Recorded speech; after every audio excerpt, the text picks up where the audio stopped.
hay que retomar la actividad industrial en las cuestiones estratégicas. ¿No te consideras un empresario cordobés? Ni empresario me considero. ¿Hay algo de Milei que te guste?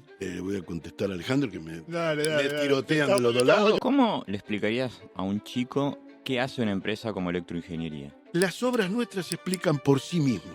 ¿Cómo es esa cuestión de que la burguesía es delatora? Techín, estaba Rogio, Mindrin de Pampa Energía, estaba Ernequian, que está gobernando ahora. Todos estaban ahí. Vos contás siempre que Stornelli te apretó. Me quiso apretar, no concretó el verbo. ¿Qué cosas te hacen reír y qué cosas te hacen llorar? Sobrevivir en épocas de genocidio en una cárcel te vuelve duro. Lloro poco y trato de llorar menos que poco. ¿Crees que Mercado Libre le debe más al Estado que a electroingeniería?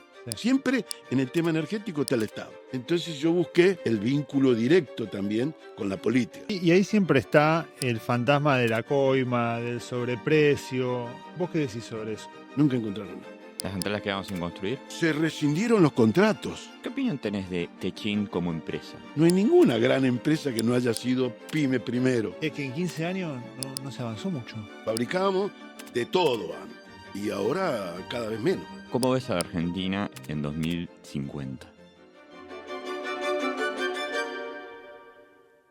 Hola, ¿cómo están? Bueno, hoy nos visita acá en 2050 Gerardo Ferreira, que tiene, entre muchas otras cosas que hizo a lo largo de su vida, es ex vicepresidente de Grupo Electroingeniería, es ex presidente de Transener y también fue ex miembro o es ex miembro del Comité Directivo de Empresas Patagonia vinculado a las represas hidroeléctricas. Vamos a recorrer un poco todos estos temas a lo largo del programa. Hola Alejandro. ¿Cómo andás, Hernán? ¿Cómo andás, Gerardo? Bienvenido.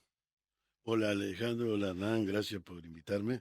Bueno, gracias por acompañarnos. Pero vamos a empezar un poco hablando un poco más tranquilos de vos. Lo primero que te quería preguntar es, ¿dónde vivís actualmente? ¿Estás en Córdoba? ¿Estás acá en Buenos Aires? Bueno, hace 36 años, casi 37, que vivo entre Capital Federal, hoy Cava, y el AMBA. Vivo acá, no vivo más en Córdoba. Perfecto.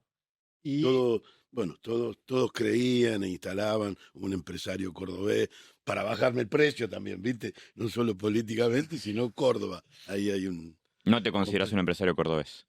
Ni empresario me considero en los términos de cómo se mueve el empresariado argentino.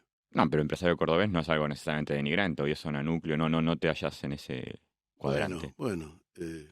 No me considero demasiado cordobés, he perdido mucho, hace 37 años que estoy, o 38, que estoy fuera de Córdoba. Allá me consideran un porteño en Córdoba y acá me consideran un cordobés, entonces es difícil poner una definición, ¿no? Y dijiste que no sos empresario. ¿Cómo te definís? Soy un profesional que tuvo responsabilidades empresarias importantes.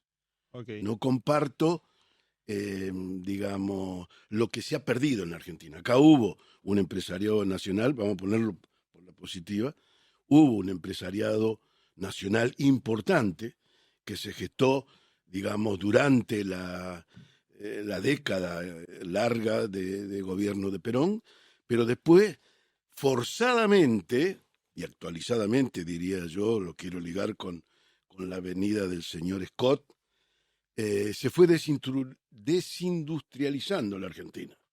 Fabricábamos de todo antes. Y ahora cada vez menos. Entonces, no comparto esa visión que tuvo el empresariado nacional argentino, que la fue dejando de lado porque fue una conquista soportada o basada en el máximo nivel de conducción política del país. Okay. ¿Para vos sería posible que hoy Argentina fabrique de todo? Ha cambiado mucho el mundo y ha cambiado mucho la Argentina. Hay que retomar la actividad industrial en las cuestiones estratégicas. Y si quieren, les detallo. Pero sí es importante que Argentina no es que fabrique de todo, pero que sí fabrique las cuestiones que hacen a la soberanía del país. Por ejemplo, industrializar el alimento, que es nuestra, industrializar la minería, industrializar la energía. Con eso tenemos trabajo para más de 47 millones de personas. ¿Me explico? Industrializar la energía quiere decir por ejemplo, manejar, o no quieren, te veo, a lo mejor no quieren que me Ahora nos vamos a meter en todo Eh, eso, nos interesa mucho. Industrializar la energía significa, por ejemplo, explotar todos nuestros recursos hidroeléctricos, que hoy están censurados. Proyectos de Represa Patagonia o Chihuidos son proyectos hidroeléctricos estratégicos para exportar, para tener divisas, y hacen a la soberanía argentina. Industrializar el uranio, que estamos en condiciones de hacerlo. Hay una ¿El uranio enriquecido te referís? Industrializarlo quiere decir enriquecerlo al uranio. Como se hizo en Pilcanilleu, pero... Exactamente. Muy bien, Alejandro. Ahí está la clave. Si vos industrializás, el recurso mineral lo tenemos, que es el uranio. Hay 2 o 3 yacimientos importantes, pero vino, y lo voy a dar con fecha y nombre y todo, en la década de los 90, vino un proyecto neoliberal, en este caso dirigido por Cavallo, que paró a Tucha 2, que era la central nuclear, que toma el uranio y lo transforma en energía para que tenga... Pero si te dedicas a industrializar uranio, tenés que cumplir muchos protocolos internacionales y la soberanía ahí se desdibuja un poco. Bueno, no, a ver, vamos a ser concretos. Aquí en la Argentina también hubo experimentalmente, durante los periodos de soberanía de país, que coinciden, no casualidad, con los gobiernos peronistas y una parte del gobierno Alfonsín, hubo una investigación y desarrollo para enriquecer el uranio, y se logró el procedimiento. Sí, técnicamente empezó con la dictadura militar eso, ¿no? Técnicamente, muy bien Alejandro, una parte arrancó, el origen es lo que hizo Perón y la creación del instituto en Bariloche, ahí está el origen. Después vino una parte de las Fuerzas Armadas que continuaron con eso, Almirante Castro Madero, Sí. que creó la CONEA. Bueno, sí, una parte también ellos. Eso posibilita, no me quiero desviar del eje, cuando digo industrializar nuestra energía, es industrializar nuestras capacidades como país. Acá es un país que tiene mucho nivel cultural y se desarrolló uranio enriquecido en una escala experimental, de prototipo, pero después sigue el trabajo de llevarlo a escala industrial. Pero está el conocimiento. Ok, y hoy en día, ¿no? Vamos a la situación de hoy. Milei, vino Bescott acá, después vamos a hablar de eso. Pero hoy, ¿quién sería el actor? ¿Quién tiene que industrializar el uranio? ¿Quién tiene que generar esos protocolos para que pueda ser exportable? Bueno, de nuevo, en el último periodo de gobierno que lideraron Néstor Kirchner y Cristina Fernández de Kirchner, se aprobó un plan nuclear y hubo una licitación internacional dentro de ese plan nuclear para construir la 4ª y la 5ª central nuclear argentina en los predios digamos, próximos a Atucha 1 y Atucha 2, o sea, en Lima, en Zárate. En ese proceso de licitación internacional que hizo, acá nos olvidamos fácil de nuestra historia inmediata, ¿no? Pero concursaron 5 grandes empresas del mundo que estaban interesadas en hacerlo. Se la hago corta, ganaron finalmente los chinos por 2 ventajas competitivas, empresas estatales chinas, ¿no? Muy imbatibles, que eran el nivel de financiamiento.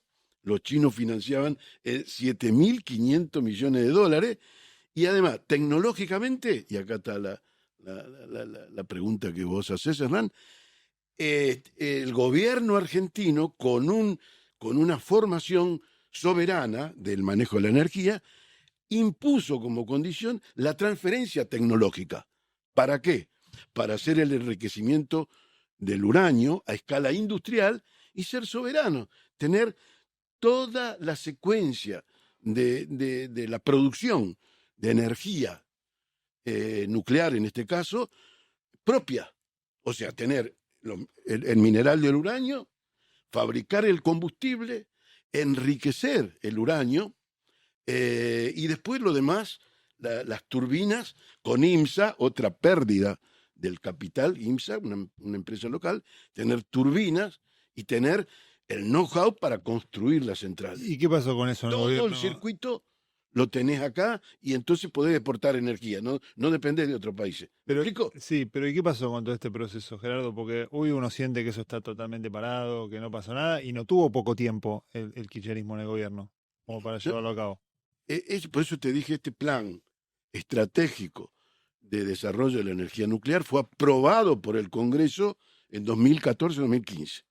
Y en marzo del 2016 iba a arrancar la primera central nuclear, la primera con financiamiento chino.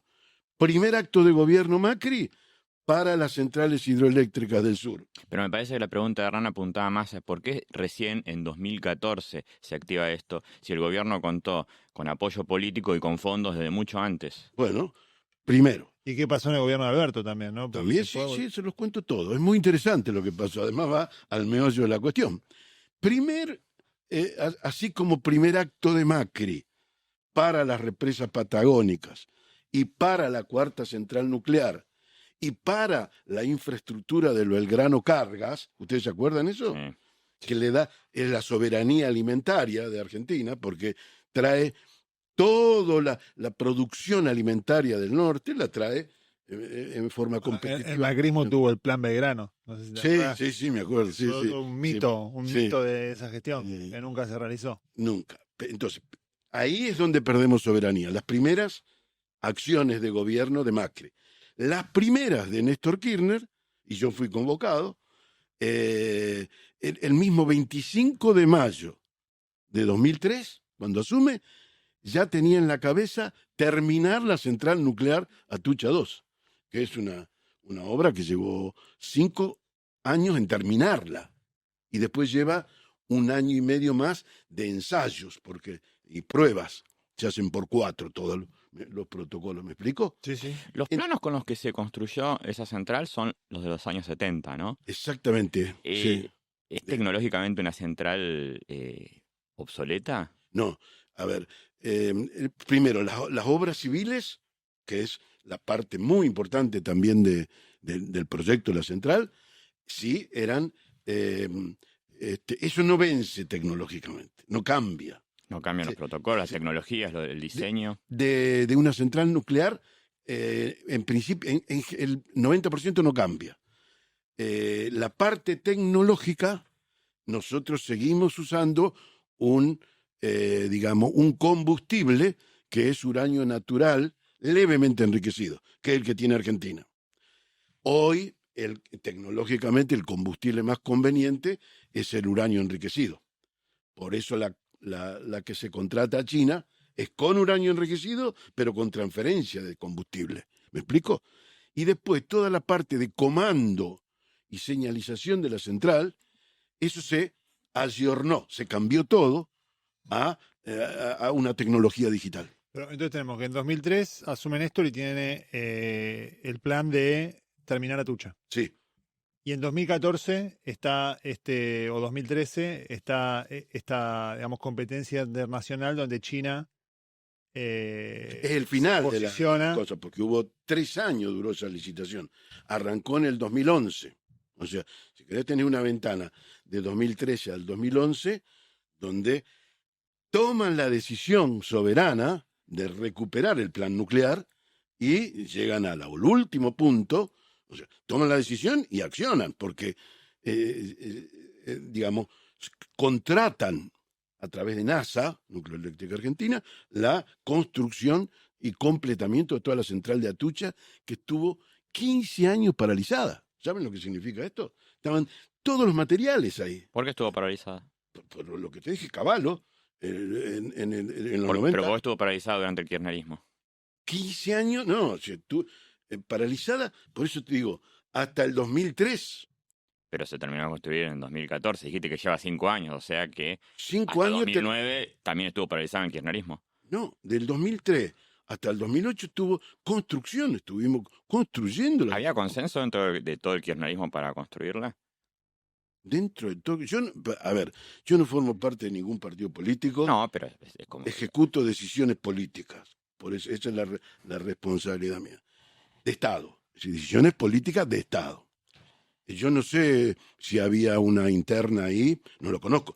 Sí sé que hubo 15 años, mucha presión de Estados Unidos y de la embajada para que no completáramos esa central. A pesar de que estaba, por decir, las obras civiles, el 90% terminado, 90 y pico por ciento. ¿Sabes por qué te preguntamos, Gerardo? Porque ¿Por qué? la sensación que le queda un poco a la gente, más allá de que vos nos estás describiendo la complejidad y de todos los protocolos que hay para las licitaciones y todo, es que en 15 años no se avanzó mucho, ¿no? 15 años, perdón, te referís a que a 2 años y medio de Alfonsín. Entre 2003 Y 2015 son 12 años. Bueno, 12 años, tenés razón. Después hubo 4 más con el gobierno de Alberto. Bueno, pero hay 12. que ver desde dónde se arrancó para decir si avanzó poco o mucho.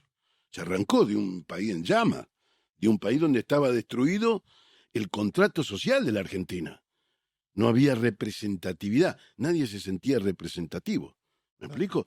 Y además, la industria argentina, que es la que completa la central, la industria argentina había sido, después de Pero Gerardo, años de neoliberalismo.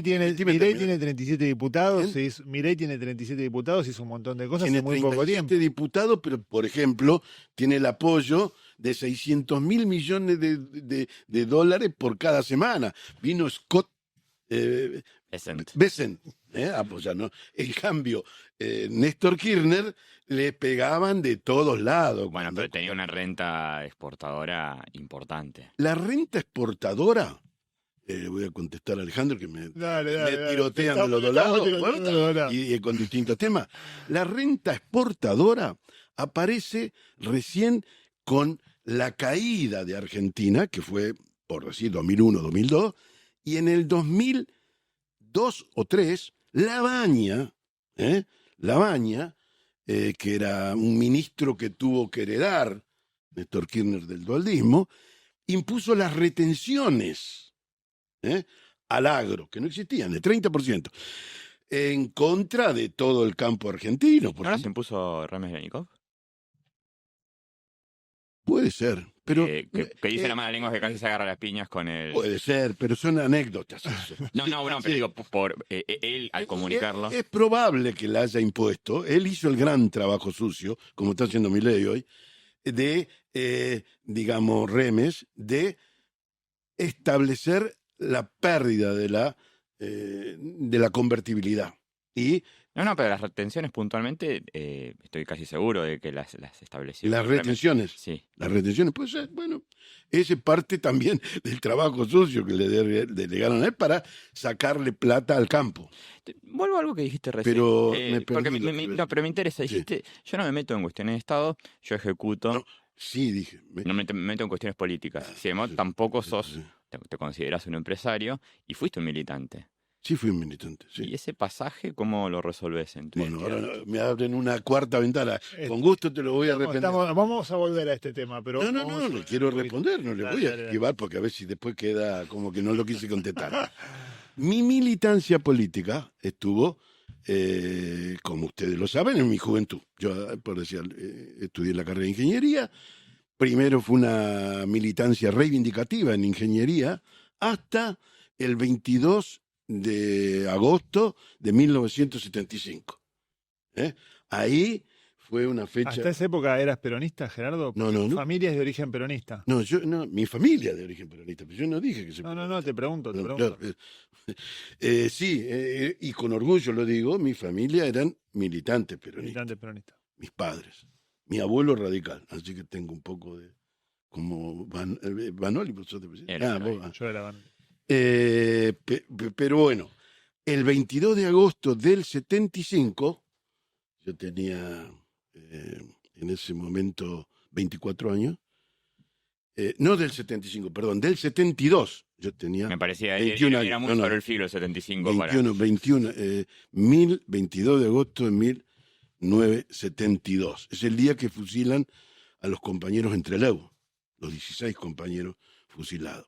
Ese día ahí entendí que la militancia reivindicativa no alcanzaba para nada, porque dos de esos compañeros fusilados eran compañeros en la facultad de ingeniería donde yo estudiaba. Entonces me impactó muy fuerte. ¿Quiénes eran? ¿Cómo? ¿Cuáles dos eran de Trelew? ¿Te acuerdas los nombres? Me acuerdo los nombres, eh, otros nombres, ¿no? Los de guerra, no, Ah, no, los no, de guerra, no no el sé. nombre, digamos, legal. Después lo voy a recordar. Pero ¿qué es lo que pasó? Ahí me di cuenta, bueno, uno era el Tato Révora que vino a anunciar eso, pero no estuvo entre los fusilados. Él era compañero de facultad. Los otros eran de años más avanzados que yo. Ahí eh, tomé la decisión de arrancar, yendo al eje de la pregunta, la decisión de incorporarme a la actividad política, porque hasta ese momento era la pelea reivindicativa. ¿Vos eras miembro del PRT o del ERP? A ver, son dos cosas inseparables. Primero, no podías ser miembro del PRT si no habías combatido. O sea, en algún momento había que pasar por la prueba de las armas, digamos. El compromiso era haber tenido acciones militares también para poder ser miembro del partido. Esa es la relación. Entonces arranqué haciendo acciones, por decir, militares de base, y después después pasé a la política. ¿Hoy consideras que tu pertenencia es indisociable PRT y ERP? Porque conozco muchos ex militantes que prefieren privilegiar una de esas dos. Que la privilegien. Estamos fuera del contexto histórico donde existieron las organizaciones. Entonces, no podés tomar una decisión o una definición política fuera de ese contexto. Era otro país, otra lucha, otros ideales. Acaba en el 68 habían asesinado al Che en Bolivia. El 67, perdón. 1967, hacía nada, cuando yo entré a la facultad fue el año siguiente.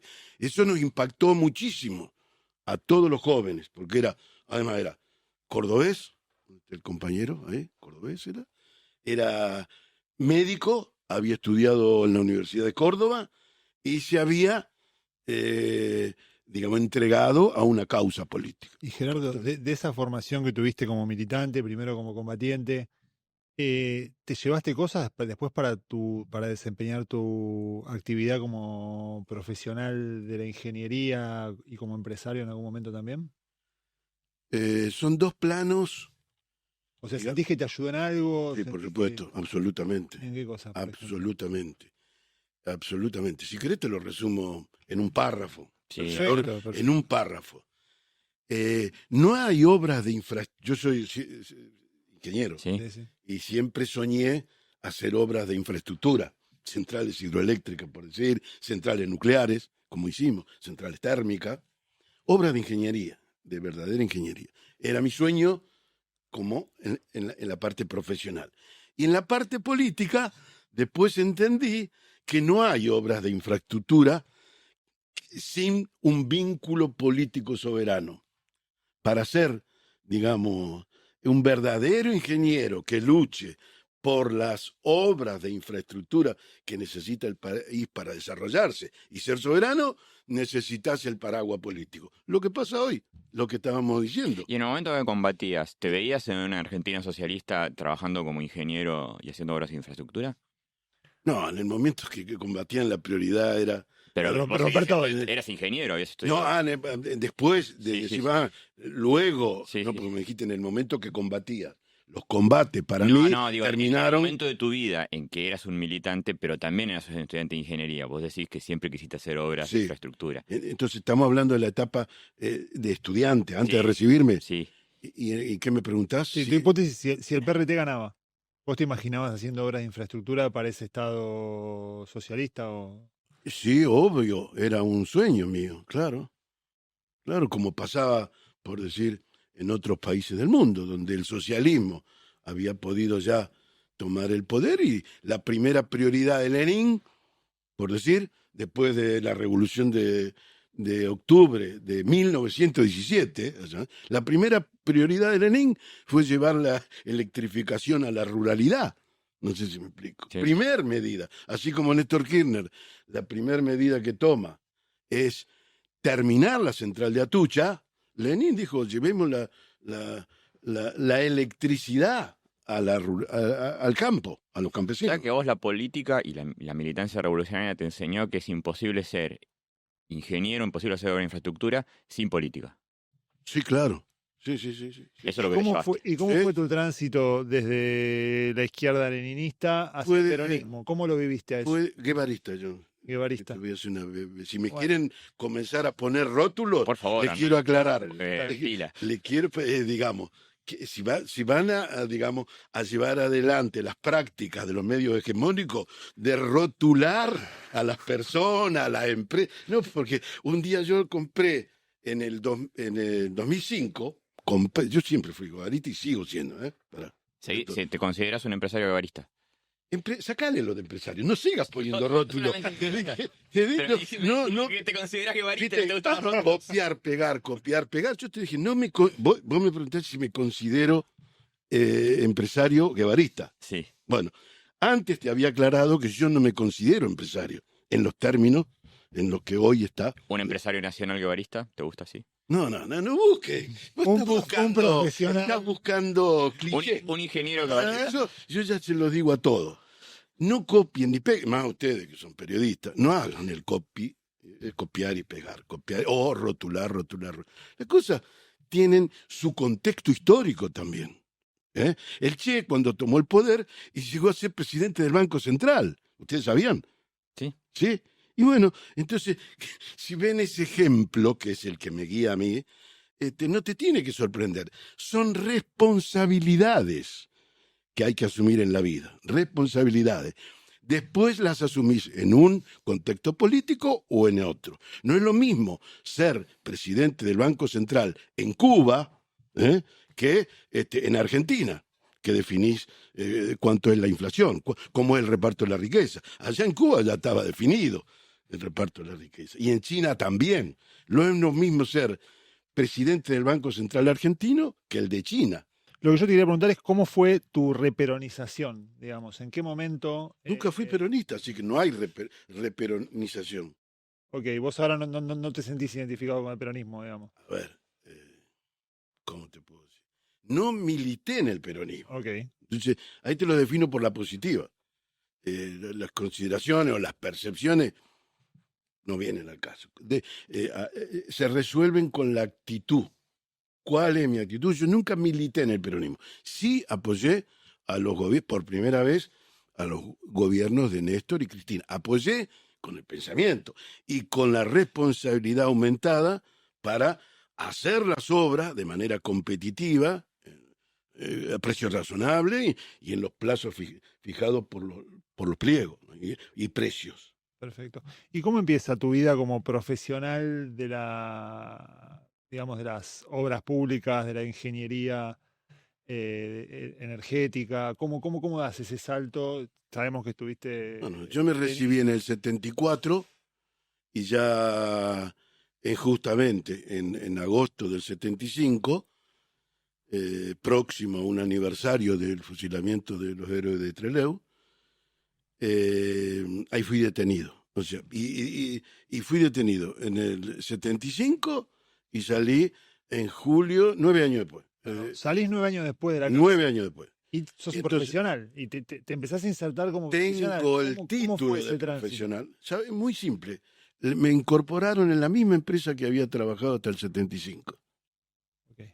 Que era una empresa de construcciones, de infraestructura energética. ¿Cómo fue esa reincorporación? ¿Cómo fue? Increíble. Primero, yo ya trabajaba ahí, obviamente. Yo trabajaba ahí, había sido jefe de obra, de 2 obras, de infraestructura, y en un sueño para mí, pero llevaba mi almita socialista, digamos. Y el presidente de la empresa, el ingeniero Maggi, me conocía muy bien y me apreciaba mucho. Me dio responsabilidad mientras trabajé ahí. Cuando me detienen, él mismo fue a pelearse con el juez para reclamar mi libertad. Y después vino el golpe militar y ya no hubo más política en la Argentina, salvo la de los militares. Él, no obstante, siguió reclamando por mí, me fue a visitar a la cárcel, llevé una relación con él. Y cuando salí de la cárcel, él me llamó y le dice, mirá, Gerardo, trabajo no tenemos. Porque una de las cosas que a mí me gustaba trabajar eran 2 centrales eléctricas que estaba construyendo la empresa, ahí, claves, en Córdoba. Una se llamaba General Lavalle. Esas centrales térmicas se hacían con turbinas inglesas, John Brown Engineering. ¿eh? En ese momento todavía no se había producido una concentración en el mundo respecto a las turbinas de gas. Y esos 2 contratos, en 1982, o sea, 2 años antes de salir, con la guerra de Malvinas, los rescindieron, porque las turbinas eran inglesas. ¿Las centrales quedaron sin construir? Las centrales quedaron, al menos cuando yo salí, durante un buen tiempo con el contrato rescindido. Entonces él me dice a mí, trabajo no tenemos porque las 2 obras principales las rescindió el gobierno. Miren lo que es la política. ¿No podían conseguir otro proveedor de turbinas? No, la turbina es un traje a medida de una obra de ingeniería. No. O sea, se hace la obra en torno a la turbina que vas a poner. Exactamente. Las bases, de acuerdo a lo que pesa, el tamaño, de acuerdo a lo que mide. O sea que se paró la obra por la guerra. Se rescindieron los contratos. No es que se paró la obra. A ver. Se rescindieron los contratos y después hubo un juicio. Bueno, pero a ustedes los que les interesa, creo que es como, o vos, Hernán. Sí, yo te preguntaba cómo fue tu me incorporación al laburo. Me llamó el mismo ingeniero y me dijo, trabajo no hay, porque las 2 centrales están paralizadas. Era el año 84, hacía poquito que había ocurrido la guerra de Malvinas. Pero para vos tengo un lugar, me dijo. No hay trabajo, así que entré, no fui a las obras, sino que entré a la oficina de proyectos, donde estábamos estudiando la instalación de infraestructura en Córdoba de los trolebuses. No sé si conocen, Sí. Acá hay un compañero que Sí, conocemos. debe conocer y quizá debe haber usado los trolebuses, que lo contrató un gobierno radical, mirá, radical, el gobierno de Mestre.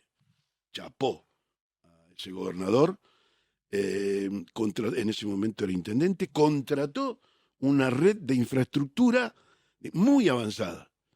Digo avanzada porque eran eléctricos, vehículos eléctricos, muy modernos, silenciosos, y además por la cuestión de género también. Los choferes eran mujeres, todas mujeres. Todo esto lo hizo un gobierno radical. Un avanzado de su época. Sí, muy bien. En acuerdo con la Unión Soviética. Mirá vos, si vos me decís, ¿sos peronista? ¿Sos radical? ¿Te reperonizaste? También me podría re-radicalizar si hubiera dirigentes como Metz. No sé si me explico. Sí, está claro. ¿Está claro? Y de ahí a tu rol un poco más jerárquico en electroingeniería, o lo que era electroingeniería y Ailing, ¿cómo es? ¿Le vas tomando el gusto un poco a eso? ¿Te seguís dedicando a lo proyectual? ¿Te seguís dedicando a la construcción? ¿O asumís un rol más directivo? ¿Cómo fue tu trayectoria un poco? Bueno, como le dije, ahí salí y me reincorporó en la misma empresa. El EMEC se llama. Voy a pasar un chivo, total. No sé si... Me parece muy bien. El EMEC Ingeniería. Por supuesto, se ganó la obra de los trolebuses, y se hizo, y el proyecto, el ingeniero me envió a una obra también de infraestructura, que es una estación de 500 kilovolt en el Bracho, en Tucumán, muy importante, y a continuación se ganó la obra, esto habrá pasado 2 años, se ganó una obra en San Juan, donde el ingeniero Masi me vuelve a ascender y me pone de director en ese proyecto. Pero era en San Juan. Yo estaba en Córdoba y la obra era me tenía que ir a vivir a San Juan. Y yo había quedado por ahí el ya tenías tu genocidio. familia, tus hijos, te vas con toda tu familia. No, por eso es lo que te iba a explicar. Me tenía que ir a San Juan. Y yo, en el genocidio, no es que entré por una puertita y salí por la otra. Destruyeron todo. Sobreviví yo. La familia se me destruyó, pero me quedó el hijo que vivía en Buenos Aires. mi único hijo, que había nacido en la cárcel. Sebastián, que es el papá del señor que está ahí, nació en la cárcel. Y por decir, yo lo vi 10 años después. Entonces, de Córdoba, que lo veía, por decir, 2 veces al año, estando en Buenos Aires, a mi hijo, Sebastián, me tenía que ir a San Juan. Y yo digo, bueno, hasta aquí llegué. Entonces tuve la reunión con Maggi, el dueño de la empresa, y digo, me honra el cargo, me gratifica, me mejora económicamente, pero no puedo ir hasta allá. ¿Por qué? Porque yo tengo un hijo. Tengo un hijo que no vi durante 10 años. Claro, te entiendo perfectamente. Si te voy a dar una mano, dice, ¿te vas con trabajo? No, que voy a ir con trabajo. No tengo trabajo. Todo mi trabajo estuvo acá. Yo te voy a ayudar a conseguir trabajo, me dijo. Así que nada, esa fue la transición. Me vine a Buenos Aires y unos amigos y compañeros de militancia, miren lo que es la política, no militancia activa, pero sí reivindicativa, compañeros de facultad de toda la carrera, en ese tiempo en donde yo estuve preso, habían fundado la empresa Electroingeniería. Y cuando se enteraron me dicen, Gerardo, ¿te vas a Buenos Aires? Tenés en Buenos Aires, para mí era otro mundo. Y me dice, ¿tenés trabajo? No. Bueno, venía a trabajar con nosotros, me dijo. Y vine a trabajar solo acá a Buenos Aires y arranqué con electroingeniería. Año 1900, diciembre del 86, enero del 87. ¿Cómo le explicarías a un chico qué hace una empresa como electroingeniería? Las obras nuestras se explican por sí mismo, y te lo voy a dar con un ejemplo contundente. Sin energía, ustedes no tendrían celulares, no tenían Instagram, no tendrían fotografía, no tendrían video, no tendrían nada. Sin energía eléctrica, ¿sí? Eléctrica, energía. Entonces, los niños, para que entiendan esto, yo les decía, miren, es indispensable hacer las obras energéticas porque hace a la posibilidad de formación educativa, de estar informado, conocer las nuevas tecnologías y creces. Esa es la explicación para un niño, digamos. ¿Qué es una obra energética? Transformar la realidad primero. Pero, y si te tuvieras que explicar cómo funciona una empresa como Electroingeniería. ¿Cómo funciona? ¿Son un grupo de ingenieros? ¿Cuántos empleados tienen? Bueno, Porque a veces que es un poco abstracto. Uno ve una represa y dice, bueno, ¿cómo empezó esto, digamos, ¿no? Bueno, es transformar la energía. La energía, el agua, cuando corre en su cauce, busca, en el caso nuestro, el punto más bajo, el punto más alto al punto más bajo. En este caso, por ejemplo, las centrales hidroeléctricas donde nosotros participamos, el río Paraná o el río de Santa Cruz, el río Santa Cruz, que viene del deshielo, ¿no es cierto? De agua de hielo y baja hasta el mar. Ahí hay energía. Esto es energía dinámica. Hay que transformarlo a otras energías. En este caso, transformarlo a la energía eléctrica para que todo se mueva la producción. ¿Me explico? Sí. Y vos dijiste que Electroingeniería era como un grupo de empresas. ¿Qué llegó parte, con el tiempo. ¿qué parte llegó cuando vos eras vicepresidente? ¿Qué partes tenía? Bueno, a ver.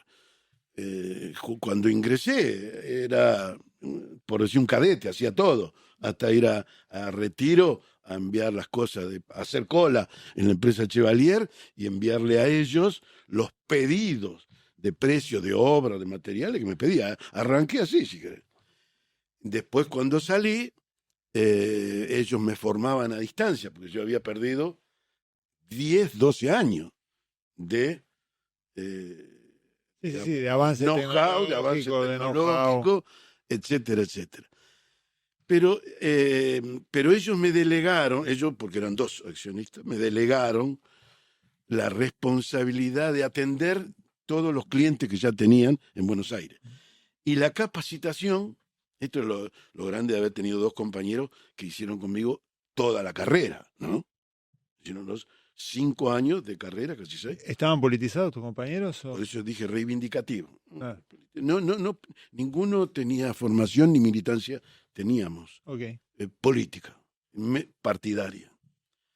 Entonces, a medida, ellos me iban formando a distancia, con los distintos ingenieros que formaban el equipo de electroingeniería, y a partir de esa formación técnica que recibía a distancia, con la última tecnología, quiero aclarar, porque a pesar que era una pyme, como dice el gran denostador de electroingeniería, que es, en vez de estar orgulloso el señor juez, el señor Luis Juez, en vez de estar orgulloso de que hay una empresa argentina o cordobesa que competía igual a igual con las grandes empresas nacionales o internacionales, en vez de estar orgulloso, se dedicó a criticarnos que fuimos una pyme. No hay ninguna gran empresa que no haya sido pyme primero, si tuvo un desarrollo. Juez utiliza despectivamente el tono pyme para hablar de electroingeniería. Exactamente, éramos una pyme. Éramos una pyme, pero yo estaba acá y entonces eso me obligaba a una formación técnica que me la daban los compañeros, cuáles eran las últimas tecnologías, ventajas, etcétera, y una formación comercial, si se quiere, que era atender a los clientes. ¿Me explico? Pero rápidamente entendí que había parte de los clientes, el cliente final, en el caso de las obras de infraestructura, es un Estado. Entonces, y la energía siempre están los estados en la energía. El tema central de una sociedad es la energía. Les dije el ejemplo de Lenin. ¿No sería posible una empresa como electroingeniería sin asociar con el Estado? No, sin asociar, no. Sin tener como cliente final, porque nosotros es una empresa privada, electroingeniería. Claro, me refería a esa relación de proveeduría, de... Ser proveedor. En el caso de las centrales hidroeléctricas de Yacyretá, a nosotros nos contrataba el privado, por ejemplo, la empresa Impregilo, que pertenecía al grupo Fiat. En otros casos nos contrataba Siemens. ¿Me explico? Entonces nosotros teníamos una actividad privada, somos una actividad privada. Y ahí el cliente que nos compraba era un privado. Pero el cliente final de la central hidroeléctrica de Yacyretá. Y lo que pasó fue que electroingeniería creció hasta ser directamente el proveedor del Estado. Exactamente. Primero vendíamos materiales o centros de comando de energía, centro de control de motores, estaciones de rebaje, a grandes empresas nacionales o internacionales. Después, como los chinos, aprendimos el know-how y las hicimos nosotros solos. En vez de ser subcontratista o proveedor. ¿Está bien? Bueno, está claro. Ahí yo entendí en un momento, digamos rápidamente, después de estar en Buenos Aires, que desarrollar la parte comercial es lo mismo que hacer política, porque está el Estado atrás. Entonces yo busqué, digamos, ya sea un Estado municipal, o un Estado provincial, o un Estado nacional, o un Estado de otro país. ¿Me explico? Sí. Siempre en el tema energético está el Estado. Entonces yo busqué el vínculo directo también con la política. Y me di cuenta que desarrollar una empresa para que haga obras de infraestructura es desarrollar una acción política también. No partidaria, Por eso los trolebuses, por eso la central nuclear, por eso nuestro cliente... Y ahí siempre está el fantasma de la coima, del sobreprecio. ¿Vos qué decís sobre eso? No lo voy a decir yo, lo voy a decir, lo comprobó, no es que lo dijo, ¿no? Porque con el tema de la coima son muchos dichos y pocos hechos. Cuando a mí me... Sí, hay carreras periodísticas construidas sobre eso también, ¿no? Sobre, vos lo dijiste, hay carreras periodísticas construidas sobre y ensobrados también. Hay periodistas ensobrados también, que son la mayoría. Así también está la credibilidad, ¿no? Bueno, pero la pregunta, Hernán, era si una actividad tan involucrada con la política... Lo voy a contestar, ahí quiero contestar, porque me interesa muchísimo contestarle eso. A diferencia de otros que dan respuesta indirecta o se arrepienten de cómo manejaron ese vínculo. Lo mío está verificado por la justicia. Me tuvieron 1 año y medio encerrado, preso, en la cárcel, con una acusación política por no arrepentirme. Es lo que me decían los abogados. Vos contás siempre que Stornelli te apretó. Me quiso apretar. No concretó el verbo. Quiso. Le fue mal conmigo. Conmigo le fue mal. Pero quiero explicarle lo central de la discusión. El juez, el peor juez que nos podía tocar en un sorteo Bonadío. trucho, exactamente, lamentable que en paz descanse, falleció a los 2 años, ¿no? Febrero del 2020 creo que falleció, sí, febrero del 2020. El juez tuvo la denuncia anónima, que después vi con una investigación que además de anónima era trucha, porque a mí me agregaron en los famosos cuadernos, ¿esto lo saben? Sí. Lo saben. Y además vimos, investigamos, hicimos una causa paralela, investigamos y encontramos quién era el que nos había agregado. Justamente un ex servicio de inteligencia, amigo de un gran periodista que no lo tengo comprobado, pero sospecho que sí, que tiene sobres también. Eso investiguenlo ustedes. Pero voy al tema central. Nosotros fuimos denunciados por sobreprecio en la obra pública, cosa que yo denuncié, ni bien me detuvieron a mí. No sé si vieron el video, se los recomiendo. Sí, sí.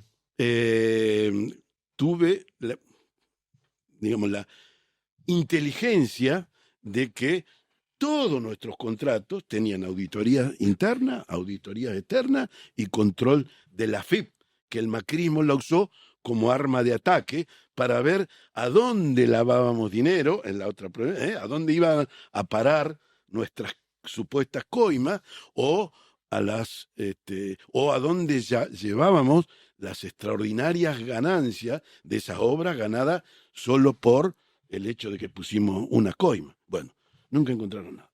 El juez Bonadío, que tuvo 2 años, nunca encontró un sobreprecio en nuestras obras. Nunca. Y se fue a otro mundo sin haberlo encontrado, porque no lo va a encontrar. Al final de ese proceso dijiste que la burguesía nacional es delatora. Lo dijiste sobre el... No, se arrepintió, dije. Se arrepintió. El textual que tenemos es que delatora. ¿Seguís pensando lo mismo? Que la Vos cuando te referís a los empresarios, sí, cuando te referís a los empresarios en general, creo que fue en una entrevista que hiciste con Mario Santucho en Crisis, que vos ponés mucho en cuestión el rol del empresario. Bueno, hoy un poco lo volviste a hacer, ¿no? Cuando dijiste que eras un profesional, no un empresario. Sí. ¿Cómo es esa cuestión de que la burguesía es delatora? Yo digo también con pruebas públicas, como fue la causa Cuaderno, justamente. La causa Cuaderno, 170 empresarios fuimos detenidos o procesados, etc.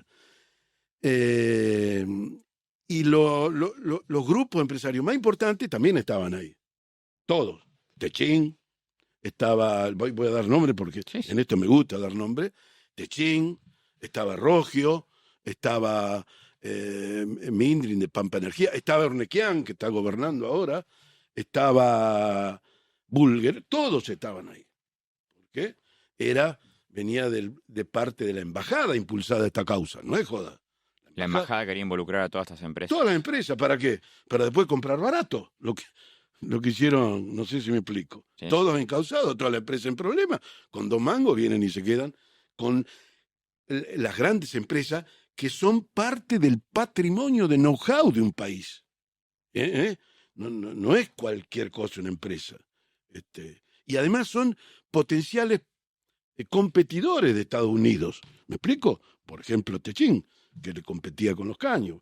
Por ejemplo. Bueno, no me quiero ir del tema, pero de los 170 empresarios, creo que solamente 4 o 5, 6, no nos arrepentimos. A los demás, antes de pegarle una cachetada, ya estaban dispuestos a ensuciar o imputar a Cristina. Y entonces yo digo que esa es una actitud casi suicida, porque todos estos grandes empresarios habían triplicado mínimo su patrimonio durante el periodo de 2003 a 2015, porque se hicieron grandes obras de infraestructura. Todas crecieron, no solo electroingeniería, todas crecieron. Y ellos que crecieron a tal punto de incluso convertirse en empresas internacionales, con el crecimiento que habían logrado en Argentina, Le dijeron que iban a pasar 48 horas en la cárcel y antes de que lo hicieran, se arrepintieron y hasta mintieron. Ahí puedo haber dicho, delataron o mintieron. Tengo una pequeña pregunta Pero no personal. dije que las empresas son delatoras. Teníamos el textual. Tengo una pregunta Bueno, personal. pero es una cosa escrita, lo puedo haber dicho yo y la sacan de contexto. Y eso sí que lo refirmo. Está bien, está bien. Yo dije las dos cosas. Dije que esas grandes empresas son parte del patrimonio nacional que se formó acá. Eso es Independientemente de la valor. causa, ¿qué opinión tenés de Techin como empresa? Bueno, la misma impresión que te estoy diciendo. O sea, una empresa que se desarrolló, el fundador, el pionero, vino de Italia después de la guerra, Sí. por decir, con una mano adelante y una mano atrás, con conocimiento, ¿eh? Con conocimiento. Bueno, en realidad habían de fundado una ingeniería. empresa en Italia, o sea, no vinieron con una mano adelante y una atrás, vinieron Bueno, capitalizados. después de la guerra no es un pecado venir con una mano adelante y otra atrás, porque después de la guerra quedó descapitalizado todo. No sé, si querés, chequeamos bien cuál era la empresa, porque qué tenía y qué vigencia tenía. Pero si tenía una empresa y la dejó y se vino acá, no siguió con la empresa de allá, entonces quiere decir que mucho valor no tenía. Pero sí creó valor acá. ¿Te parece que le hizo bien al país Techin? Hasta que se convierten en monopolios y consideran que la política, como considera el señor Mañeto, que la política es una actividad inferior, ahí se convierten y se pasan para el otro lado. Considera que, ¿En qué momento pasó eso, pues? y no lo sé, eso le tenés que preguntar a Roca, que ahora también está co-gobernando con Milei, porque tiene el ministro, no, perdón, el presidente de YPF, es un empleado de Techin. O sea, están manejando la energía Techin. ¿Y de Nicolás Caputo? ¿Qué pensás? Te pregunto por Caputo porque, bueno, IEXA es una empresa... ¿Cómo la... Y EXA no era de Caputo, primero. Pero hoy es de Caputo. Y EXA tampoco es de Caputo, hoy de Pampa Energía. Si vamos a hacer preguntas empresarias, repasá como repasé yo, digamos. Pero en su momento Caputo no estuvo vinculado a No, IEXA. Caputo tiene su propia empresa, tiene otro nombre. Y tiene empresas, sí, en Tierra del Fuego, pero no es IEXA. IEXA fue una empresa del grupo Macri, fundada por Franco Macri, también cuando vino, igual que el padre de los Roca. Quizá ese también. Este sí vino pobre en serio. Con una... Bueno, pobre, ponele pobre. No, pero vino con Franco, mucho... digo. Si vos tenés mucho conocimiento, nunca sos pobre. Pobre sos cuando no podés cubrir ni siquiera tus necesidades básicas. Pero no, estos vinieron con un gran conocimiento europeo a traerlo acá y lo hicieron bien durante toda una etapa. Hasta que se convirtieron en monopólicas. Pero volviendo a Nicolás Caputo y sacando el tema de IEXA, Nicolás Caputo, lo que está haciendo con Mirgor, su proyecto del puerto, y además Nicolás Caputo, como la figura que es y los contactos que tiene, ¿es un empresario benigno para el país o no? Por eso te digo, depende del contexto. Yo creo que su amistad con Macri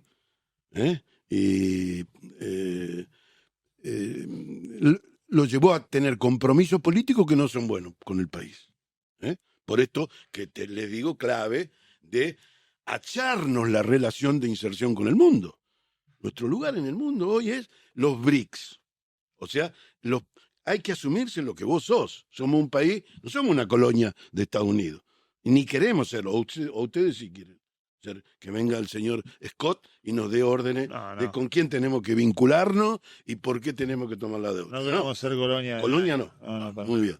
No quieren ser colonia, estamos de acuerdo. Él no me contestó, por ejemplo, me mira nomás. Estoy esperando la respuesta. Estoy esperando, o sea, Nicolás Caputo, por sus vinculaciones, pero por sus actividades económicas y empresariales, no es positivo para el país. Esa parte, no. Ese vínculo con Macri, muy fuerte. Sí, hay que Bueno, ser a vos, amigo del alma del presidente, ¿no? Que toma la máxima decisión. No cualquiera. Vos tenés amigo del alma. Vos tenés. Sí, ninguno presidente, pero amigos. Ninguno. Bueno, hay que ser amigo del alma. Y además, hermano del alma del presidente que toma las decisiones. Bueno, esa parte es dañina. y Esa con, parte. y con electroingeniería, ¿cómo se portó Caputo? Con electroingeniería. Mal, porque el amigo del alma aconsejó también esa. Se portó mal con nosotros por las decisiones políticas que tomó, siendo que él también integraba la mesa chica de la... ¿Nicolás Caputo asesoró Esto- a Macri contra la electroingeniería? No contra electroingeniería, no creo. Sí, No, bueno, claro, pero hubo algunas obras de ustedes que en su momento el gobierno empezó a rescindir, ¿no? bueno, paró las centrales hidroeléctricas. Esas decisiones seguro lo hizo con su mesa chica, el presidente. Y él formaba la mesa chica también de las decisiones, sobre todo las decisiones empresariales. Pero ¿entendés que Nicolás Caputo se beneficiaba económicamente de esa decisión de Macri? Especulaciones no hago porque pruebas no tengo. Entonces, no voy a decir, y espero que no me descontextualicen, Te aseguramos que no. me aseguran que no, otros que puedan acceder a las fuentes, que no me saquen de contexto. Y ustedes lo saben, fue el riñón de las decisiones importantes con Mauricio Macri, y además fue un gran beneficiado del ensamble de equipos Mirgor. en Mirgor, en Tierra del Fuego. ¿Qué juicio tenés sobre el parque industrial en general, incluyendo a Newsom? Te lo voy a decir por la positiva. A ver. Como le dijo el señor Navarro a Elon Musk, no sé si vos lo habrás visto, esa disputa interna del gobierno, cuando Elon Musk se empezó a enfrentar con Trump ahora por la guerra arancelaria, porque lo perjudicaba a él, porque tiene fábricas en China, el señor Navarro, máximo consejero económico de Trump, le dijo, Elon Musk es un ensamblador de partes chinas. ¿Lo viste eso? Sí. ¿Sí? Entonces le bajó muchísimo el precio. ¿Y No dirías son fabricantes, Elon lo Musk. mismo de Mirgor y Newsom? Digo lo mismo de eso, son ensambladores, pero en otro contexto lo digo. Sí, Son sí, obvio. ensambladores que además económicamente perjudican a la Argentina, porque vienen las autopartes de un televisor, de un celular, de una cámara. Sí, sí, la gente se ensamblan ahí. y la gente termina pagando más caro acá que al Exactamente. precio internacional. Eso O está sea, clarísimo. La pregunta es, Pero además te genera, y se lo voy a dar también con un ejemplo, porque todo lo que hablo yo es producto de la experiencia también, Sí, no es producto de que lo leí, lo estudiaron, alguien me hizo lobby, no, lo viví. Y gracias que soy sobreviviente, 2 veces para poder contar esto. En el caso de China, lo viví. China tiene otro objetivo en la relación con Argentina y los países en el mundo. El objetivo que tiene es de cooperación, porque vuelvo al tema de origen, no somos una colonia, no queremos que nos traten como una colonia, y sí nos asumimos como que no somos tampoco un país desarrollado, ¿no? Y estamos en tránsito al desarrollo. No somos plenamente soberanos tampoco, porque toda la infraestructura para la soberanía no nos la dejan terminar de construir, como las centrales nucleares. Estamos a mitad de camino, entonces somos el sur global. La parte, ahora se ve claro con esta guerra, con esta guerra arancelaria, una guerra de nuevo tipo. Está los países dominantes, que son los G7, en Occidente, y está el sur global, que son los países que están en desarrollo. Asumámonos como lo que somos hoy. Somos un país emergente que busca el desarrollo, pero lo tiene interrumpido por las presiones imperialistas. En base a lo que estás planteando, Gerardo, vos decís que bueno que el régimen de protección al ensamblaje en Tierra del Fuego no lo caracterizaste como algo muy positivo para el país. No.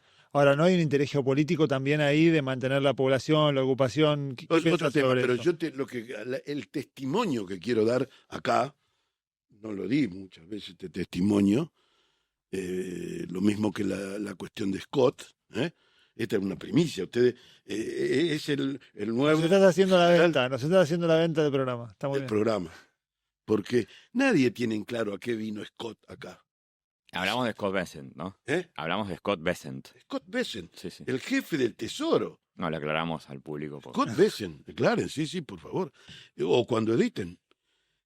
¿Para qué vino acá? Bueno, cuando fuimos, y cuál es la propuesta que tiene Bessent como el general, máximo general de la nueva guerra, y cuál es la propuesta que tiene China? Yo lo presencié cuando fuimos a China, nos reunimos en el Palacio del Pueblo, era el momento en que tenía que venir un desembolso para centrales hidroeléctricas del sur, Néstor Kirchner y Jorge Zepernik.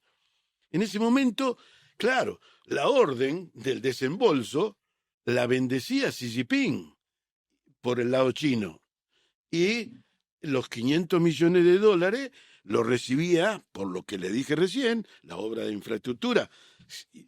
Siempre está la decisión política. Y cuando es una gigantesca obra o proyecto, están los máximos niveles. Estaba Xi Jinping y estaba Cristina Fernández de Kirchner. ¿Con quién llevaba ministro de Economía? Axel Kicillof. En ese momento, el presidente Xi Jinping, y vino Axel a explicárnoslo a nuestra mesa, aprobó el desembolso de 500 millones de dólares. Imagínate lo que son 500 millones. Para una obra. ¿A dónde viene? ¿De préstamo para volverle a pagar al Fondo Monetario? No. Venía directo a la obra. La estaban recibiendo. Desde acá había una cámara que estaba ahí en Calafate. Estaban todos los ingenieros que eran, a ellos iban los fondos. ¿Sí? Y Cristina le reclama al presidente Xi Jinping, está muy bien, le agradecemos todo esto, pero dice, no queremos tener un rojo comercial como el que tenemos hoy porque nos produce problemas de gobernabilidad.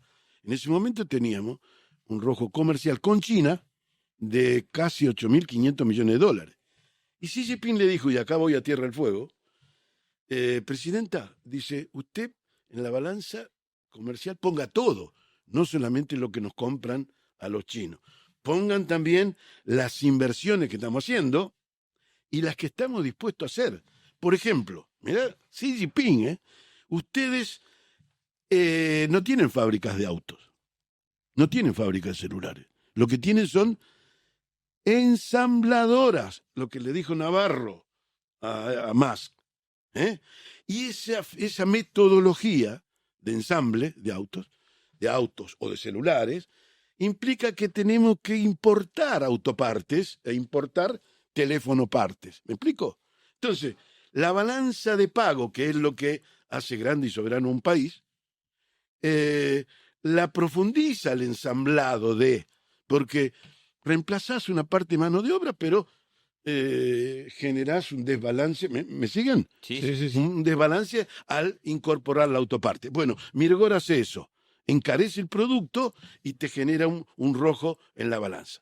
Xi Jinping, ¿me siguen ahí? Sí. Xi Jinping le dijo, presidenta, nosotros estamos invirtiendo, ya estaba el Belgrano Cargas en construcción, y las centrales hidroeléctricas, y queremos invertir más para el desarrollo y la soberanía argentina. Por ejemplo, las fábricas nuestras de vehículos pueden ir a instalarse completas y fabricar la autoparte ahí. ¿Qué ganaba China con eso? Y celulares, ahora te lo digo enseguida, y celulares también ahí. Entonces van a disminuir muchísimo el desbalance en la balanza de pago, porque todo se fabrica ahí. ¿Me siguen? Sí. Bueno. Me intriga mucho por qué no se hizo, Gerardo. Después le dieron un golpe a Cristina, Minocioli y Macri cortó todo con China. ¿Qué ganaba China con...? ¿Qué ganaba China? China es muy importante. Pero para una cosa, o sea que. Para las dos no puedo. Bueno, Voy a responder a eso. Seguí con él y después digo yo. China tiene un modelo de asociación en cooperación. ¿Por qué? Y se lo dijo Xi Jinping a Cristina también. A mí no me interesa que Argentina, que es un socio estratégico, ya había firmado, la alianza estratégica, se había firmado con China. Sí, me acuerdo, se vienen las inversiones chinas, me acuerdo de. Justamente, lo que odia Scott son las inversiones chinas. O sea, ¿qué pasó? Y vos mismo tenés la respuesta. Pero déjame terminar esto que te quiero. Él le propone invertir acá. ¿Y por qué? ¿Qué gana? Voy a la pregunta de él. ¿Qué gana China? Argentina es un país que tiene todo lo que necesita China. China tiene el 7% de la tierra fértil de la humanidad y el 21% de la población. Tiene un descalce, ¿me explico? Sí. Tremendo para producir carne, cereales, alimento. Entonces necesita socios confiables, pero que les vaya bien, que estén desarrollados, no que quiebren o que la balanza comercial de ellos, China, la obliga a Argentina, como faltan dólares, a negociar con el Fondo Monetario. O sea que vos decís que China quiere que Argentina prospere porque a mediano o largo plazo va a necesitar de nuestra comida. Nuestra comida, todos los recursos que tenemos, nuestros alimentos industrializados, litio industrializado para las baterías, energía. China es un gran comprador de energía. GNL, o sea, hidrocarburo industrializado, no cualquier hidrocarburo. ¿Me explico? Entonces, China necesita eso, necesita para la sobrevivencia, porque no solo que han pasado 700 millones de pobres a la ciudad y a la industria y comen mejor, sino que cada vez tienen mayores demandas los chinos. Sería rehabilitar o reeditar Respondí Sí, pero sería reeditar la relación que tuvo en su momento Argentina con Gran Bretaña, proveedor de materia prima. Nada que ver. ¿Cuál es la diferencia? Nada que ver. Acá viene... Bueno, acá te industrializa. Acá Acá viene China y te industrializa. Es lo que vos estás planteando. Industrializar el país. No, pero mi pregunta es otra. No, pero le voy a responder a él. Igual ya la respondí. El arranque está... que sería la misma asociación que el pacto Roca-Russiman. Éramos semicolonia. Acá vos pasás a ser un país soberano. ¿Por qué? Porque con todos los recursos que tenemos, los energéticos nomás, nos convertimos en un solo año, con mi ley, de tener una balanza energética ahora ya, no de autoparte ni celular, o con China.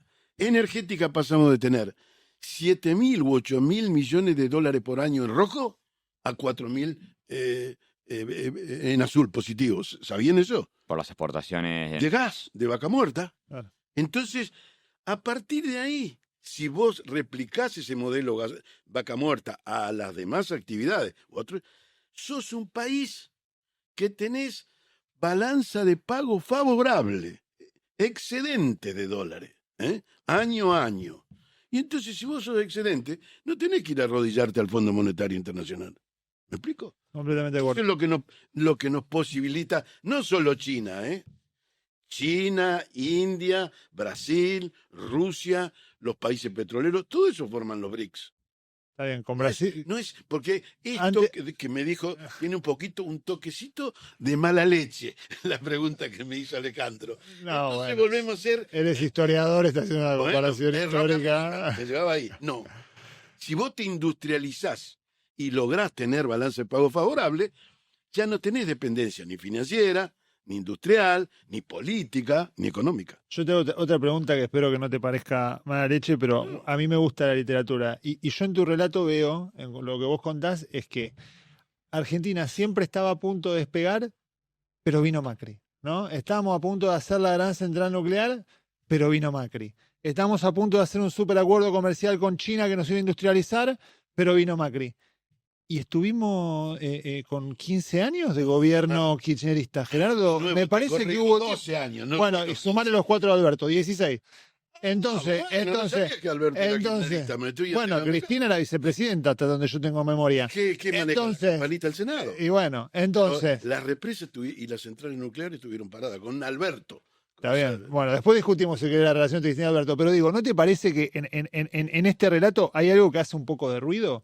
De que estamos haciendo las cosas bien, de que se venían las inversiones, de que se venía la industrialización con uranio, y vino Macri. ¿Y por qué no se hizo antes, Gerardo? Porque hubo tiempo, hubo 12 años, si querés. 12 años, de nuevo, la misma pregunta. Arrancó con un país en llama y con el contrato social destruido. No había congreso, no había leyes laborales, no había paritaria, no habían, estaba destruido el país. Arrancar de ahí y gracias a China de nuevo, fíjate vos. O sea que vos decís que no hubo errores Era la idea. en la concepción de la política, Para que del la- poder. que- No, pero te puedo- pregunto por eso, justamente por lo eso que- te pregunto. Primero, gracias a China, porque Estados Unidos permitió, un grave error, después lo van a ver, que China ingresara a la Organización Mundial de Comercio en el 2001. 2001.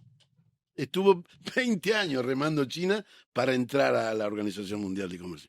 ¿Qué pasó ahí? Entonces empezaron a comer mejor los chinos, porque salieron a buscar proveedores de alimento al mundo y le pagaban con lo que ellos hacían. ¿Me explico? ¿Cómo ves a la Argentina en 2050? En el 2050, 50.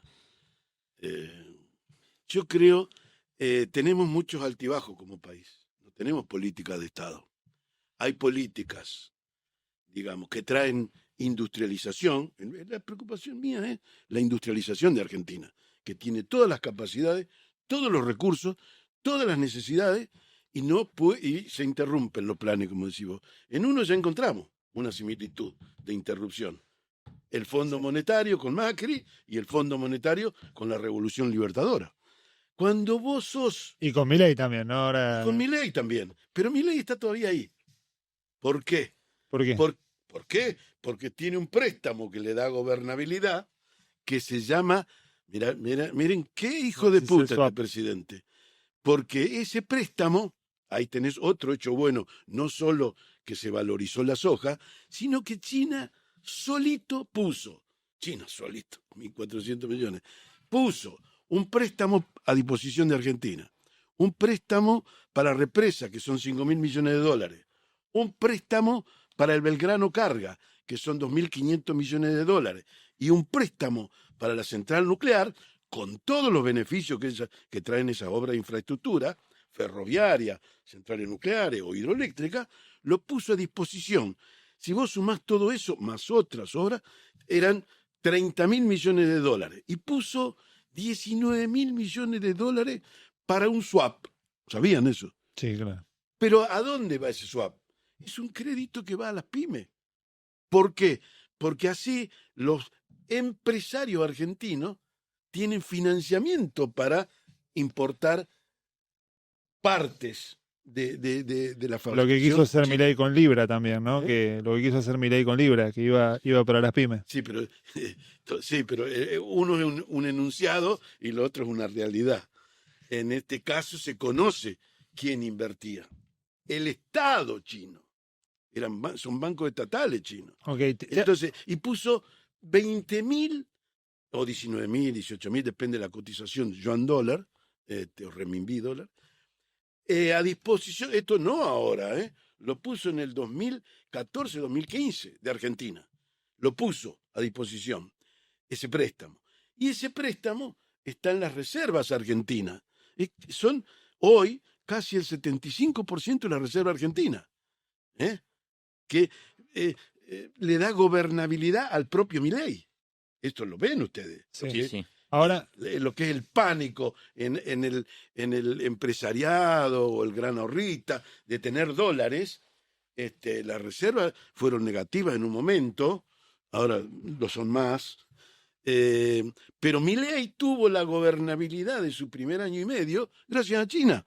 Y miren la deslealtad. Esto genera esta viveza porteña o viveza argentina. Me da gobernabilidad, no me lo va a retirar este préstamo, y mientras tanto yo hago O sea, Estados Unidos. vos sentís que nos estamos aprovechando un poco de China y... Un poco no, te lo voy a dar con número, 19.000 millones de dólares estamos aprovechando. ¿Argentina está aprovechándose de China? ¿Estamos estafando a China de alguna manera como Sí. país?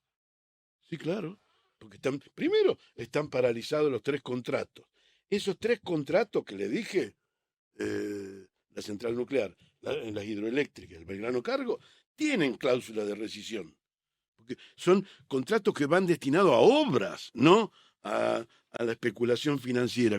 Y están paralizados. ¿Podría China activarse con el CIADI? No, con el CIADI no.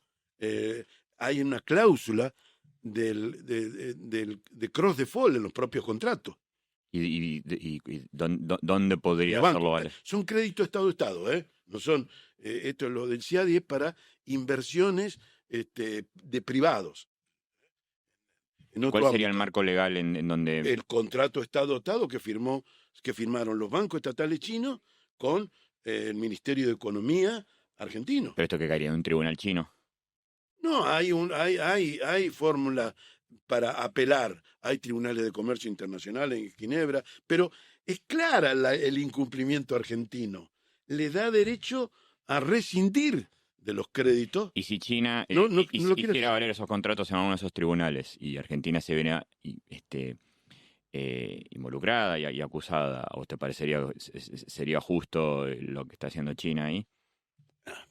De acuerdo a las leyes del neoliberalismo, totalmente injusto. Si yo te presto plata a vos y están todas las cláusulas, cómo me lo tenés que devolver, los intereses, las cuotas de repago, etcétera, y no cumplí, a lo mejor te espero un tiempo de onda, pero pasado el tiempo te ejecuto, te rescindo el contrato. Bueno, China no quiso declarar el default de esto porque espera, tienen paciencia. Además, no son préstamos comerciales, esto me lo dijo el presidente del Banco de Desarrollo chino. Estos no son préstamos para el desarrollo de Argentina. Lo último que te quería preguntar es lo siguiente, que a mí me parece muy interesante, que vos decís, yo quiero que se reindustrialice el país, quiero industrializar el país. Yo creo que eso es una preocupación que compartimos nosotros y nuestra generación y muchas personas. Entonces, vos tenés entrevistas donde hablás de sistemas de asociaciones mixtas con auditorías eficientes. Porque uno siempre, la pregunta que viene después de hay que industrializar el país, bueno, ¿quién es el actor para industrializar el país? Sí. La burguesía delatora parece que no es, por ahora. Sacalo El de esta- no etiqueto personas ni empresas. El Estado parece que no es, tampoco. Entonces, ¿cómo es? ¿Cómo sería esa idea que vos venís a proponer? Veo como modo empresario la asociación mixta como el modelo más conveniente para la economía, porque reúne todas las capacidades, la del privado y la del Estado. Después lo otro, si vos decidís ser una sociedad capitalista, también se puede hacer. O socialista también, pero no es una construcción inmediata. Ahora vamos a ir a la parte del cuestionario Proust. ¿Tu deporte favorito? Bueno, ahora ya no practico deporte, hago mantenimiento, nada más, mantenimiento del físico, pero mi deporte favorito, obviamente, como todo argentino, el fútbol, ¿De qué cuadro sos? de Belgrano de Córdoba. Ok. ¿Qué cosas te hacen reír y qué cosas te hacen llorar? Bueno, a ver, lloro muy poco porque eso a ver, la cultura un poco machista es que llorar es un tema de debilidad, ¿no? De cultura que nuestra es tratar de llorar poco. Y después las condiciones de vida te llevan a una cosa o a la otra. La cárcel, estaba sacando cuentas cuando venía acá, que sabía que me iban a preguntar eso, y te lleva a endurecerte para sobrevivir. El Chelo decía esto, endurecerse sin perder la ternura. Y sobrevivir en épocas de genocidio en una cárcel te vuelve duro. Entonces me cuesta, lloro poco, casi nada, y trato de llorar menos que poco. ¿Y con qué te reís? Bueno, una buena comedia, bueno, con la familia me río muchísimo, sobre todo con mi nieto más chico, varón más chico, me hace cagar de risa todo, verlo, los videitos que manda, la foto, con eso me río mucho, con la familia y con algunas cosas de la vida también. ¿Hay otros empresarios argentinos que admires? Empresarios argentinos que admire. Muy pocos, muy pocos. ¿Algún ejemplo? Me cuesta encontrar un ejemplo, sí. Pero sí, podría decir, empresario, yendo a lo que son empresas mixtas, podría decir que bueno, Juan Carlos Lascurain, que fue 2 veces presidente de la UIA, el que fue presidente de YPF, que era, creo, militar, no lo conocí, pero sí admiro lo que hizo. Había épocas de nuestras Fuerzas Armadas que fueron épocas importantes, se lo admiro, como la peleó, hasta la veía desde el punto de vista militar a YPF. ¿Mosconi? Mosconi, Mosca. claro, claro. Mosconi creo que era un militar, ¿no? Sí. Sí, Mosconi, el general Mosconi. Él entró al empresariado por el lado de las Fuerzas Armadas, porque no podía entender que no tuviéramos justamente lo que yo soberanía en los recursos hidrocarburíferos, porque si se nos acababa la producción de cosas, como íbamos de petróleo o nafta, cómo íbamos a mover los ejércitos en una guerra con Chile, Brasil o una invasión extranjera. Es una cuestión básica.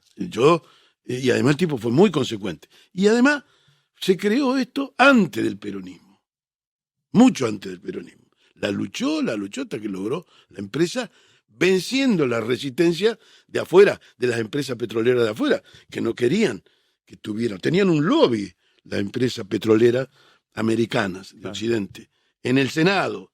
No podía pasar del Senado la ley de creación de YPF. Por eso lo admiro, tipo, la peleó y logró la creación de YPF.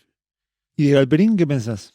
¿De quién? De Marcos Galperín. Bueno, me reservo los comentarios. Está incluido en eso que le describí. Funcionarios que crecieron, se desarrollaron o se originaron durante los 12 años, que vos considerás que se han hecho pocas cosas. Este Galperín es hijo de un subsidio del Estado argentino para desarrollar tecnología y aplicarla en la finanza. Creó su empresa y después él es el genio, el héroe, no el que les creó las condiciones. Y se hizo apátrida. ¿Y de Hugo Sigman qué pensás? De Hugo Sigman, todo me van a hacer a preguntar también, así con... No, porque él también promueve el sistema mixto. En relación a Hugo Sigman, yo creo que hay un gran empresariado y con mucho conocimiento y desarrollo tecnológico para la industria farmacéutica en Argentina. Pero, como vos me preguntaste, ¿en qué momento se vuelven necesarias y útiles esas empresas para el país a ser A estar dañinas? por encima de la política. ¿Vos considerás que Sigman está por encima de la política hoy? No voy a dar nombre, no lo conozco a Sigman, Okay. no lo conozco. Lo que sí veo, y acá todo el mundo se olvida, y además se olvida rápido, en una especie de amnesia express, que acá, en los momentos críticos, como fue el COVID, donde todos sentíamos que teníamos en riesgo la vida, ¿no?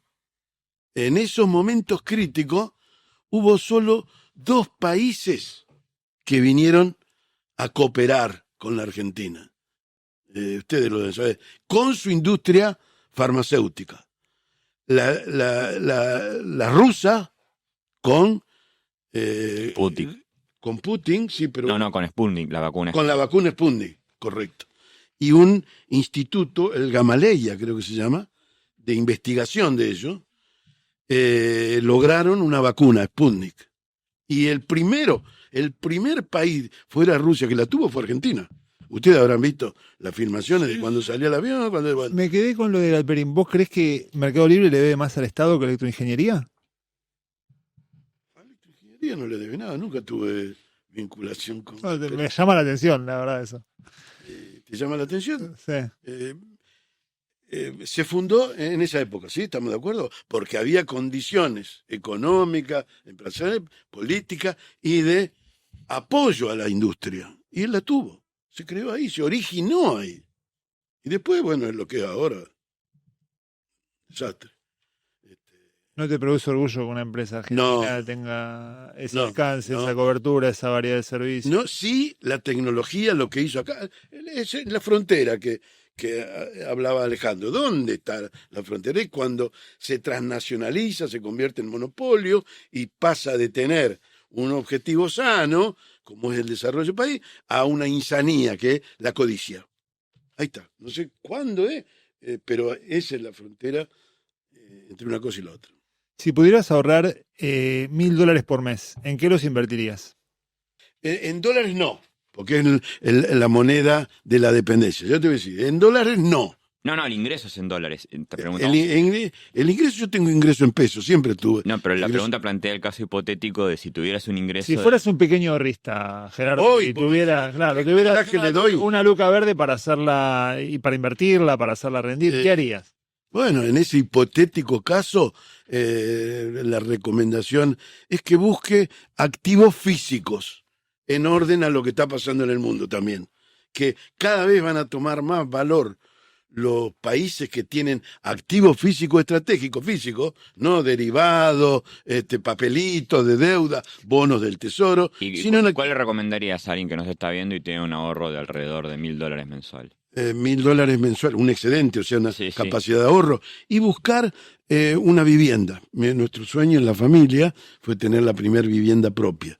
Buscaría una forma segura. Está complicado con $1.000 mensuales.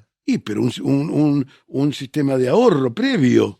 El objetivo, el gran objetivo, sueño de mis viejos y el que yo heredé es tener la vivienda propia. Lo que dice el Papa también, techo, trabajo y tierra. O sea, comprar algo físico. Hablaste del Papa, ¿crees en Dios? No creo en Dios.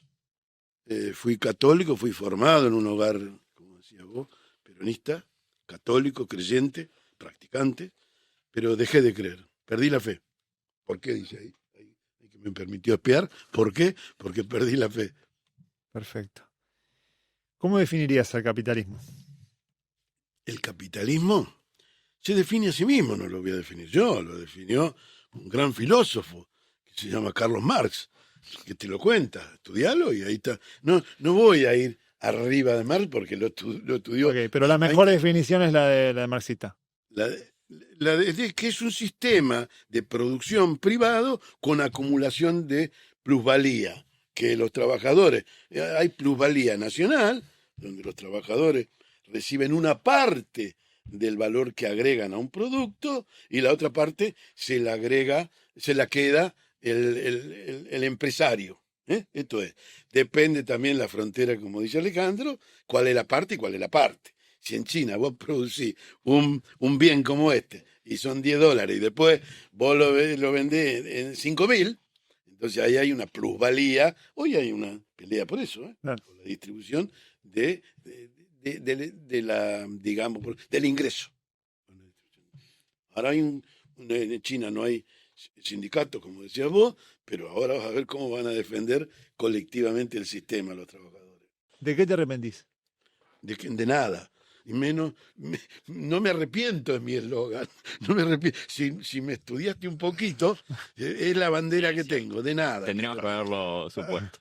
Claro, está con. Había que hacértela. De nada. ¿En qué cosas considerás que Argentina es mejor que los Estados Unidos? Al revés de lo que dice la cultura dominante, que te dice, por ejemplo, Luis Juez, nuestro estigmatizador número 1, que te dice este es un país de mierda. Y que repiten otros estúpidos que te dicen, el problema son los argentinos. Yo estoy orgulloso del pueblo argentino. Excelente. ¿Hay algo de Milei que te guste? Una sola cosa, estaba pensando eso, lo pensé. No es que me guste, no me gusta nada. Incluso a veces el contenido lo arruina con el modo o la forma. No me gusta nada. Si paso los dos filtros, no me queda nada de Milei. Nada rescatable. Pero sí esto que ha puesto en contradicción a lo que vos dijiste. A los periodistas ensobrados, los denuncia públicamente. Son los mismos, los que él denuncia son los mismos que me metieron, que crearon el clima para meterme y me destrataron y estigmatizaron como empresario K. Nunca se pusieron como ustedes a investigar si yo soy empresario, si quería ser empresario, y además, de última, no soy K, soy G de Guevara, no K, no sé si me explico. C, o C del Che, pero no K. ¿Qué pasa después de que nos morimos? Trascendemos, por eso a mí me gusta el Che, porque fíjate vos, está más vivo que nunca. No hay Dios, el Dios de esto, el Dios del otro, trascendemos. Él da un ejemplo de trascendencia. Murió, pero hubo un momento donde la juventud lo rescata y está más vivo que nunca, por un lado. Y después la otra trascendencia, o sea, yo me dediqué a eso, a trascender con mi profesión, dejar un patrimonio a la Argentina trascendente, centrales nucleares, 2, centrales térmicas, hicimos escuelas trascendentes. Y también en mi familia, trascender en mi familia, mis hijos, mis nietos, eso es lo que ocurre para mí. Bueno, muchísimas gracias. Tuvimos un montón de tiempo. Espero que lo hayas pasado bien y seguiremos capaz en algún otro momento.